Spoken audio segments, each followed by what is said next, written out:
오늘이 10일째이고 우리가 10일 동안 작지만 하나씩 시작해 보라고 저는 벌써 이 10일 동안에 꽤 중요한 일들을 도전해 보기도 하고 또 끊어 보기도 하고 뭐 끊는다니까 대단한 건 아니지만 그래도 습관 중에서 하나를 시작해 보려고도 하고 그래서 하나님께서 서서히 제 삶의 중심이 될 수 있도록 그렇게 마음을 모아보는 이 기회가 참 복되다라고 싶습니다. 깜빡 잊어버리고 오전을 보내다가도 내가 주님과 함께 뭔가를 시도해 봐야지. 그렇지, 오늘은 무에서 유를 만드신 창조의 하나님께서 오늘 이 창조의 하루를, 창조의 아침을 허락하여 주셨는데 우리가 믿음으로 무엇을 시작하고 어떻게 한 걸음 순종해 나갈지가 이렇게 흥미진진하고 즐거운 순종이 되겠구나, 참 기쁘고 은혜다라고 싶습니다. 그런데 여러분, 우리가 이런 창조의 아침을 경험하면서 그 창조의 관계, 하나님께서 우리와 함께 하시고 붙잡아 주시는 그런 놀라운 은혜의 관계를 깨어버린 사람이 하나님이 아니고 우리다라는 점을 꼭 명심해야 되겠습니다. 무슨 소리냐? 하나님께서 에덴 동산 쫓아내지 않으셨냐? 쫓아내지 않으셨냐? 하지만 그 쫓아내게 된 이유에 대해서 우리가 어제 살폈고 또 오늘도 같이 살펴보게 될 텐데, 그러면 그곳에서 생기게 된 여러 일들의 결과가 무엇이냐, 이것에 대해서 우리가 좀 같이 살펴보고 하나님과의 관계의 단절이 다만 우리가 에덴 동산에서 쫓겨나는 것, 행동이 나타내는 의미가 뭐냐, 그리고 그것에 대해서 우리가 오늘 마음의 중심을 다 잡고 하나님이 주시는 은혜를 갈망하며 나아갈 수 있도록 우리가 도전해 볼 수 있으면 좋겠습니다. 우리가 완전하지 않죠. 근데 완전할 수 없는 우리가 선과 악을 알게 되면 좋을까요? 스스로 감당할 수 없을 겁니다. 스스로 감당할 수가 없을 거예요. 그 일을 감당할 수 없는 우리가, 능력이 되지 않는 우리가 그 전후를 다 알고 그래도 알기만 하면 좋겠다 이렇게 생각하기 쉽지만 천만에요.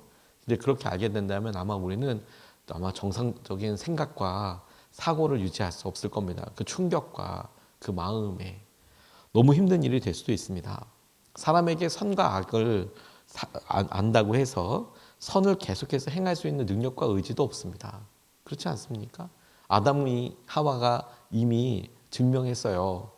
선과 악을 알게 된다고 해서 끝까지 그러면 선을 행하면서 살 거냐? 아니라는 거예요. 악도 행한다는 거죠. 아담이 그랬잖아요. 선과 악을 알지 못할 때도 악을 행하잖아요. 그러니까 아는 것과 행하는 것은 별개의 문제라는 것이 아담과 하와가 선악을 알게 하는 나무의 실과를 먹은 사건으로 이미 알 수 있는 거죠. 분별한다고 해서 사람에게 아무런 덕이 되지 않는 이유가 바로 그것입니다.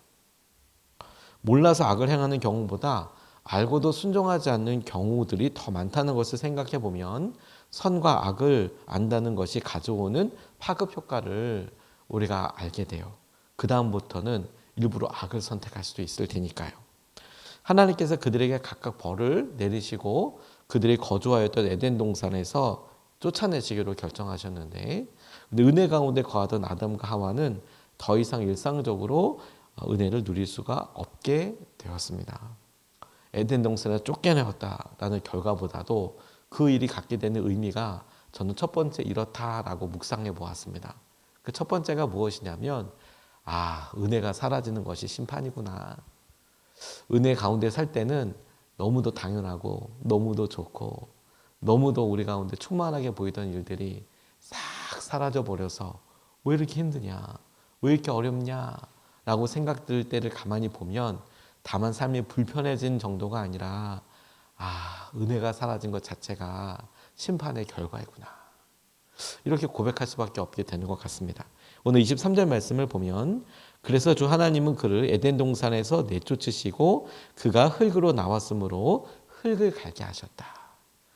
그렇구나 라고 생각하기 쉽지만 오늘 본문에서 아담과 하와가 하나님의 명령에 불순종함으로써 당면해야 했던 책임이 계속해서 이어집니다. 하나님께서 친히 일구셨던 에덴 동산에서 쫓겨나게 되었다.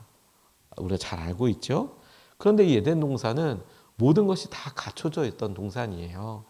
사방에 강이 있어서 비옥한 물을 풍부한 물을 얻을 수 있다는 것은 우리나라만 해도 비교적 풍부하게 물을 얻을 수 있지만 그래도 우리나라 보리고개나 가뭄 생각해 보십시오.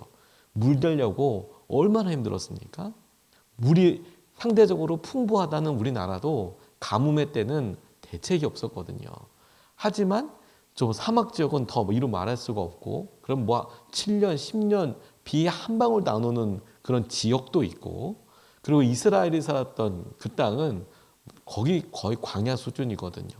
1년에 300mm 정도도 안 오는 우리나라 한 번 비 오는 것보다도 덜할 수 있는 강수량이 그랬단 말입니다.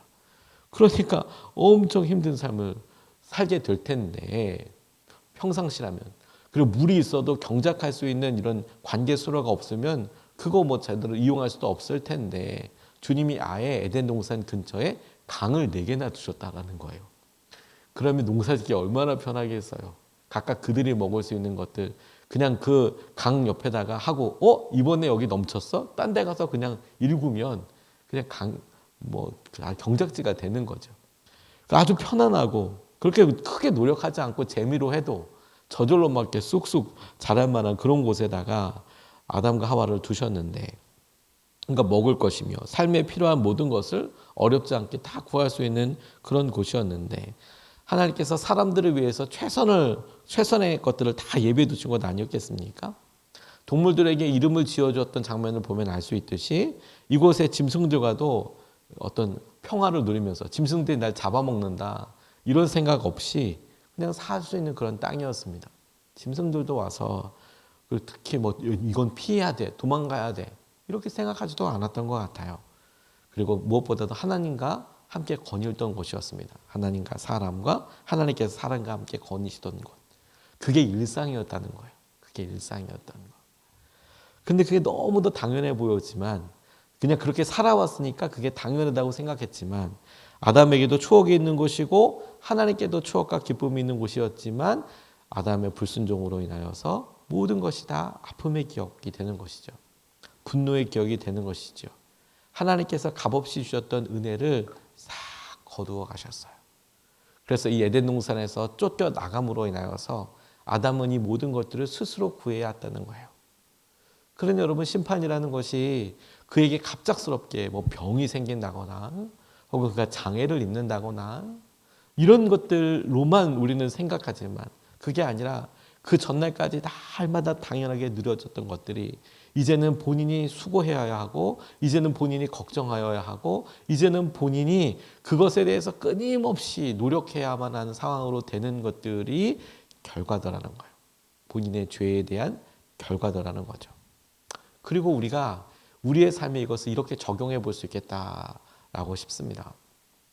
그 이유가 하나님이 아담을 떠나신 것이 아니고 아담이 하나님을 먼저 떠났기 때문이라는 사실이고 그렇다면 우리도 우리의 삶에서 하나님을 떠나는 삶이 우리에게 얼마나 은혜가 다 말라버리고 힘들게 되는지 그리고 우리의 삶에 그러면 은혜를 선택하고 하나님 앞에 더 가까이 가는 것이 얼마나 복된 일인지를 명확하게 보여주고 적용해 볼 수 있겠다라고 싶어요. 주님께서 말씀하셨던 탕자를 아시죠?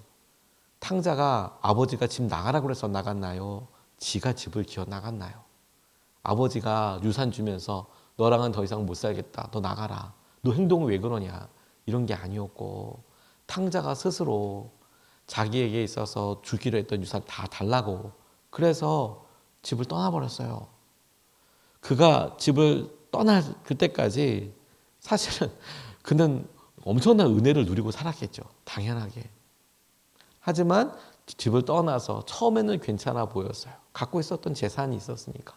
살고 또 살고 방탕하고 있는 거 다 소진하고 나서 그가 하다못해 다른 사람들이 주는 쥐업 열매 얼마라도 그 가축들이 먹는 거라도 누가 나한테 좀 주면 좋겠다 싶어서 어떻게든 가난하지만 살아보려고 그랬어요. 자기의 수고와 자기의 노력으로. 그런데 그것마저도 안 되니까 정말로 죽게 될 것 같으니까 아버지 생각을 하잖아요. 돌아가야겠다고. 그러니 우리는 이런 걸 보고 우리나라는 딱 좋은 단어가 있어요. 이런 표현을 할 때. 생고생. 본인 스스로 생고생을 하는 거죠. 은혜가 있었는데 자기가 은혜를 끊고 나가서 그렇게 해서 생고생을 하다가 그래서 다시 은혜가 뭐라는 것을, 아버지의 품이 어떻다는 것을 알게 되는 거예요. 어거스틴이라는 분은 악에 대해서 이야기하면서 이렇게 설명을 해요. 그분은 악을 이렇게 설명했습니다. 선이 없는 것, 하나님의 선하심이 없는 것이 악이더라라고 어거스틴은 설명합니다. 어둠이 빛이 없기 때문에 현상이 이렇게 생기는 거죠. 빛이 없으니까 어두워지죠. 악이란 선이 없기 때문에 나타나는 것이다. 당연히 이것을 우리에게 이렇게 알아듣게 하죠. 하나님이 없는 곳에 생기는 그늘이 악 같은 것이구나. 선과 악을 구분하여서 설명할 때. 그러니 여러분, 오늘 우리가 아담과 하와의 일을 이렇게 보면서 에덴 동산에서 하루 앞에 쫓겨난 아담의 결과가 어제까지 누리던 은혜를 못 누리게 되는 거였구나. 그렇다면 여러분, 오늘은 그 이유를 우리가 잘 알았으니 은혜의 근본 되시는 하나님을 바라보고 쫓아가야 한다는 거예요. 그리고 두 번째로 우리가 살펴보고 싶은 것은, 우리는 행동의 결과, 즉 선과 악을 알게 하는 나무를 먹었기 때문에 떠났다, 또 쫓겨났다, 에덴 동산에서 이렇게만 이야기하고 있지만 이건 사실 반쪽만 이해한 겁니다. 진짜 에덴 동산을 쫓겨나게 된 이유가 뭔지 아십니까? 아담과 하와가 생명나무의 실과를 계속 먹을까 봐 쫓겨났어요. 결과적으로는 선과 악을 알게 하는 나무의 실과를 먹었기 때문에 그 촉발점이 되었지만, 그 시발점이 딱 시작하는 점이 되었지만, 근데 정작 하나님께서는 얘네들이 에덴 동산에 더 살게 하지 못하겠다라고 이야기할 때 선과 악을 알게 하는 나무의 실과를 먹어서 생겨난 분노, 이것보다 선과 악을 알게 되었는데 생명나무를 계속 먹게 된다는 거에 대해서 하나님께서 에덴 동산에 쫓겨나신 이유라고 그렇게 이야기하고 있습니다. 22절 그리고 24절 말씀을 보면 이렇게 나와 있습니다. 주 하나님이 말씀하셨다. 보아라, 이 사람이 우리 가운데 하나처럼 선과 악을 알게 되었다. 이제 그가 손을 내밀어서 생명나무의 열매까지 따서 먹고 끝없이 살게 하여서는 안 된다. 이게 이유였다는 거예요. 24절 그를 쫓아내신 다음에 에덴 동산의 동쪽에 그룹들을 세우시고 빙빙 도는 불칼을 두셔서 생명나무에 이르는 길을 지키게 하셨다. 선과 악을 알게 하는 나무의 실과를 또 먹고 이런 거는 걱정도 안 하셨어요. 선과 악을 알게 하는 나무의 실과를 또 먹으면 어떡하지? 계속 그걸 먹으면 어떡하지? 이런 건 언급도 없고요. 생명나무의 실과를 먹어서 영원토록 사는 것과 그리고 다시 그 생명나무 열매가 기억나서 에덴 동산에 들어오는 것을 막으셨다라는 거예요. 자, 그러니 뭐가 심판의 내용인지 알겠죠? 생명의 근원 대신 하나님께 더 이상 나아갈 수 없게 된 것이 심판이에요. 생명나무를 더 이상 먹을 수 없게 된 것이, 하나님께서 이 관계를 딱 정리하신 것이 심판의 내용이죠. 그리고 여러분, 예수님께서 허락하신 게 바로 이 부분의 회복이라는 거예요. 생명이신 예수님을 우리가 날마다 누릴 수 있고 붙잡을 수 있도록 하신 것이 회복이라는 거예요. 생명나무의 열매를 따먹으면 끝없이 살게 된다잖아요. 하나님께서 처음부터 사람에게 허락하셨던 겁니다. 그런데 하나님과 함께 영원히 사는 것이 에덴 동산의 어떤 자연스러운 귀결이었죠. 그런데 죄로 인해서 그 길이 막혔습니다. 생명나무는 생명의 근원 되시는 하나님 당신을 표현한다고 싶어요. 그런데 사람의 죄는 영원한 생명을 누릴 수 없게 되었을 뿐만 아니라 생명의 근원이신 하나님께 나아갈 수도 없게 만들었어요. 생명나무를 더 이상 먹을 수도 없게 만들었어요. 그래서 세상의 방법대로 열심히 일해야 하고 스스로 수고하게 되는 그런 결과를 맞이하게 되었습니다. 아마 우리가 하나님 나라 갈 때까지 이 세상에서 우리가 사는 것은 여전히 우리가 세상에서 열심과 노력을 하면서 살아야 하는 것은 이제 너무도 당연한 것이 되었습니다. 하지만 여러분, 육체적인 고생과 시간에서 오는 두려움보다도 이 모든 과정 가운데 하나님의 사랑과 은혜를 충분히 경험할 수 없다는 것이 더 큰 고통이자 어려움이 되는 거예요. 하나님께 직설히 물어보셔도 하나님과 동산을 거니던 아담이 궁금하게 했으면 누구한테 물어봤겠습니까? 당연히 하나님한테 물어봤겠죠. 그럼 하나님께서 이틀 있다 알려주셨을까요? 1년 있다 알려주셨을까요? 날마다 만났는데 그냥 바로 알려주셨겠죠. 그랬던 우리가 기도한다고 하나님 뜻을 알고 싶다고 해야 될 때 얼마나 마음을 다잡고 기도해야 합니까? 그럼 마치 주님은 반드시 응답해 주시고 또 그렇게 말씀해 주시지만 문제는 우리가 잘 알아차리지 못하잖아요. 그래서 어떤 사람에게 며칠이 걸린다, 몇 년이 걸린다고 이야기하는 사람들도 있잖아요. 아담이 그런 어려움을 겪었겠습니까? 그냥 물어봤겠죠. 하나님, 이건 뭡니까? 쟤는 왜 저러는 겁니까? 하나님 알려주셨겠죠. 근데 그런 일들이 싹 끊어지게 됐어요. 다시 이걸 끊어버린 게 하나님이시다요가 아니라 우리가 끊었다니까요. 우리가 그렇게 떼서 그런 일에 대한 결과를 우리가 겪고 있는 것이죠. 그러니 다시 여러분, 예수님께서 회복하신 게 뭐라고요? 생명 되신 예수님께서, 생명이신 길이요 진리요 생명이신 예수님께서 에덴 동산에서 단절됐던 생명나무의 열매를 먹게 하는 그 방해물을 다 허시고, 그런 주님께서 그 길을 가도록 이끌어 주시죠. 지성소의 휘장이 갈라진, 성소의 휘장이 확 갈라지게 된 이유도 하나님께서 하신 놀라운 은혜로 인하여서 이것이 회복된 것을 말하는 것이죠. 그런 여러분, 오늘 우리 분명히 선택할 수 있습니다. 오늘도 생명이신 예수님을 우리는 선택할 수 있어요.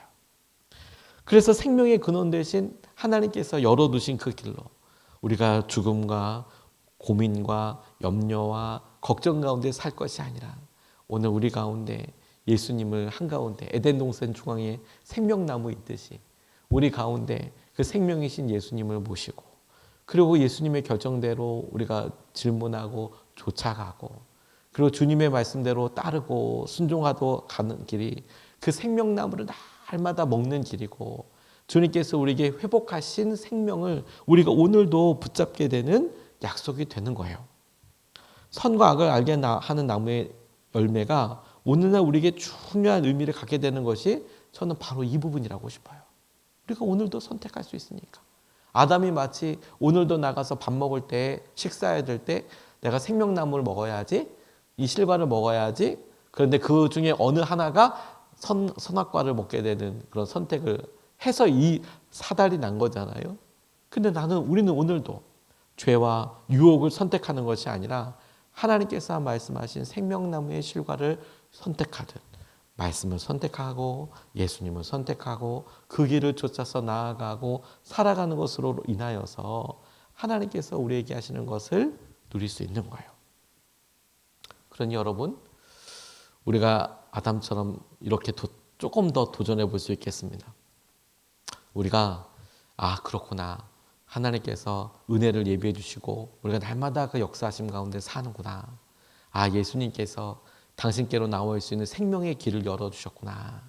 이걸 다 알지만 문제는 우리가 하나님을 찾지 않는다는 거, 생명의 근원이신 예수님을 멀리하고 예수님의 관점을 평가절하한다는 거, 요게 문제인 거죠. 찾지 않는 거. 생명의 근원이신 예수님께 문을 열어주셨어. 예수님이 문을 열어놓으셨다니까, 십자가로. 생명을 누릴 수 있는 길을 열어놓았지만 아무리 문이 열려 있어도, 아무리 에덴 동산의 문이 열려서 다시 생명나무의 실과를 따먹을 수 있는, 먹을 수 있는 길이 열렸어도 자기가 먹으러 가지 않고 자기가 찾지 않고 자기가 선택하지 않으면 이제는 말짱황인 거예요. 아담이 마치 생명나무를 당연하지만 선택하지 않고 굳이 선과 악을 알게 하는 나무의 실과를 먹었던 것처럼 우리도 오늘 중요한 선택과 영적인 방향을 명확하게 하고 당연히 생명을 선택하고 당연히 예수님을 선택하고 당연히 예수님께서 이끄시는 길을 향하여서 나아가게 되는 저와 여러분 되시기를 주님의 이름으로 축복합니다. 예수님께서 선무시고 회복하신 이 일로 인하여서 우리가 예수님의 그 생명을 놀랍게 누리게 되었으면 좋겠습니다.